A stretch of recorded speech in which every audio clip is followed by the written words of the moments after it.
Bir professional g'avvos barcha ogohlantirishlarni e'tiborsiz qoldirib, yashirincha 2 nafar tajribasiz g'avvosni suv osti g'origa boshlab kirdi. Qaytish vaqtida yo'l yarmida kelishmovchilik yuzaga keldi.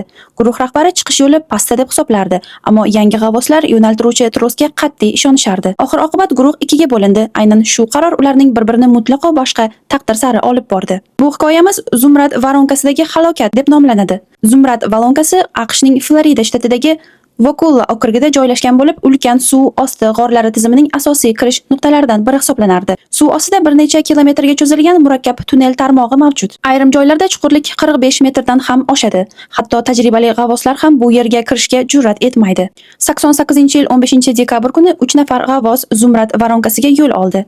Guruh rahbari Bill o'zini o'nglab g'or sho'ng'ishlarini amalga oshirgan tajribali mutaxassis deb tanishtirdi. Ammo uning hamrohlari Charles va Kevin endigina sertifikat olgan yangi g'avvoslar edi. Suv osti g'orlari ularning o'zini sirli muhiti bilan o'ziga tortdi. Ularning maqsadi oddiy tanishuv sho'ng'ishi edi. Suvga tushishdan oldin uchalasi ham jihozlarini sinchiklab tekshirib chiqishdi. Dastlab hammasi reja bo'yicha ketdi. Oldingi g'avvoslar qoldirgan yo'naltiruvchi tros bo'ylab harakatlanib, ular sayoz hudud tubiga muvaffaqiyatli yetib borishdi. Suv nihoyatda tiniq edi. Quyosh nurlari esa suv ostida raqs tushayotgandek jilovlanardi. Charles va Kevin uchun bu butunlay yangi tajriba edi. Ikkalasi ham hayrat va zavq ichida edi.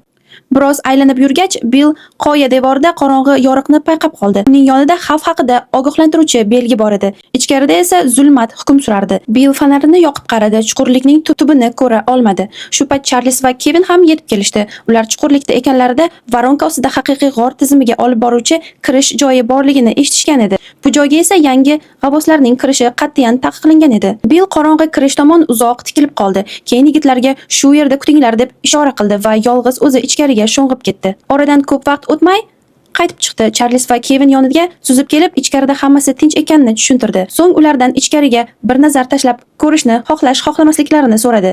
Ikkalasi bir-biriga qaradi. Ularning ko'zlarida ikkilanish va qo'rquv yaqqol sezilib turardi. Bill ularni tinchlantirish uchun alohida ta'kidladi. Faqat kirish qismida biroz aylanib, haqiqiy g'orni ko'ramiz va darhol ortga qaytamiz. Charles va Kevin Billga tajribali g'or g'avvosi sifatida to'liq ishonishardi. Bundan tashqari kislorod zaxirasi hali yetarli edi. Oxir-oqibat qiziqish qo'rquvdan ustun keldi. Ular rozi bo'lishdi. Shunday qilib, uchalasi ham barcha ogohlantirishlarni e'tiborsiz qoldirib, qorong'ilik bag'riga sho'ng'ib ketdi. Bill yo'naltiruvchi tros bo'ylab oldinga harakatlanardi. Vaqti bilan orqaga qarab, yigitlar ortda qolmaganini tekshirib turardi. Tadqiq qilish ishtiyoqi uni tobora chuqurroq kirishga undardi. Faqat kirish qismida aylanib chiqamiz degan va'da esa allaqachon unutilgan edi. Charles va Kevin asta-sekin xavotir his qila boshladi. Ularning g'or sho'ng'ishlari bo'yicha tajribasi yo'q edi va mustaqil ravishda ortga qaytishga jur'at etishmasdi. Ularda faqat bitta yo'l bor edi: Billning ortidan ergashish. Tunnellar goh kengayib, goh torayardi. Faqatgina kislorod zaxirasi yarmiga yetgandagina Bill nihoyat to'xtadi. Ular kirish joyidan 244 metr uzoqlikda, 45 metrdan ortiq chuqurlikda edi. Bu esa ularning sertifikat darajasidan ancha yuqori va xavfli hudud hisoblanardi. Bosim va qorong'ilik ta'siri o'zini ko'rsata boshladi. Charles va Kevin tez-tez nafas ola boshladi. Ko'zlarida esa ochiqchasiga vahima sezilardi. Bill qo'l ishoralari bilan ularni tinchlantirdi. Ortga qaytamiz. Aslida yo'naltiruvchi tros bo'ylab harakat qilinsa, chiqish joyiga tez yetib borishlari kerak edi. Ammo navbatdagi yo'l ayrimiga kelganda suv yuzasiga qaytishga oz qolgan paytda Bill birdan to'xtab qoldi. U fonari bilan qayta signal bera boshladi. Bu tunnel emas, biz noto'g'ri yo'ldan ketdik.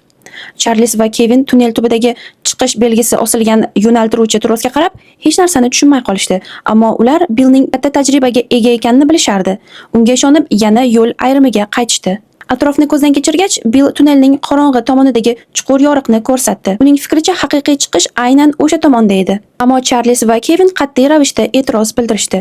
Chiqish mana shu belgilangan tros tomonda. Bahs tobora kuchayib bordi. Soniyalar o'tardi. 3 kishi esa 40 metrdan ortiq chuqurlikda osilib turardi. Qancha vaqt o'tgani noma'lum edi. Kislorod esa ko'z o'ngida kamayib borardi.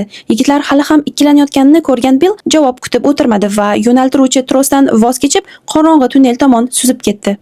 Charles va Kevin joyida qotib qolishdi. Endi ularda faqat ikki tanlov bor edi. Yoki tajribali, ammo ehtimol hushini yo'qotayotgan rahbarga ergashib noma'lum tomonga ketish, yoki o'z bilimlariga ishonib chiqish belgisi bor tros bo'ylab harakatlanib omon qolishga urinish. Agar ular tunnelni tanlab xato qilishsa, ortga qaytishga iloji qolmasdi. Oldinda esa faqat eng dahshatli yakun kutardi. Oxir-oqibat o'zini saqlab qolish instinkti ustun keldi. Charles va Kevin bir-biriga qarashdi va chiqish belgisi bor tros bo'ylab ketishga qaror qilishdi.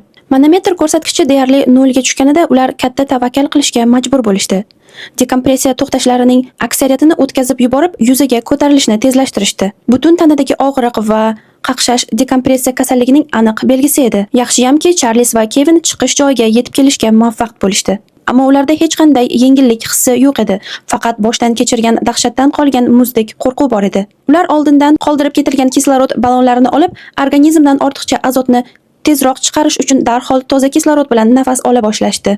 Ammo shu vaqt ichida Bill chiqish joyida biror marta ham ko'rinmadi. Unga nimadir bo'lganini tushungan Charles va Kevin og'riqlarga qaramay darhol qutqaruvchilarni chaqirishdi. Voqea joyiga yetib kelgan qutqaruvchilar avvalo Charles va Kevinni kasalxonaga yuborishdi. Shu bilan birga tajribali g'or g'avvoslari Billni qidirish uchun Zumrad varonkasiga cho'ng'ishdi. Oxir-oqibat uning jasadi g'or shiftining past qismida kirish joyidan taxminan 91 metr uzoqlikda va 48 metr chuqurlikda topildi. Jihozlarni tekshirish natijasida nafas olish regulyatori ishdan chiqqani, manometr 0 ni ko'rsatayotgani, faqat avariya fonari hali ham xira miltillab turgani ma'lum bo'ldi. Bularning barchasi Billda ortga qaytish paytida azot narkozi boshlangani, natijada u to'g'ri fikrlash qobiliyatini yo'qotganini ko'rsatadi. Natijada u noto'g'ri tunnelga burilib ketgan. Bu tunnel esa uni chiqish tomon emas, yanada chuqurroq olib kirgan. Kislorod tugadi va Bill cho'kib halok bo'ldi.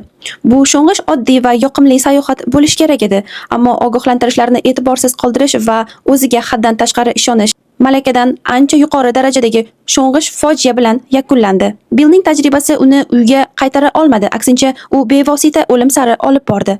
Qoidalar qafas emas, ular bizdan oldin shu yo'ldan o'tgan odamlarning hayoti evaziga chizilgan xavfsizlik chegarasi edi.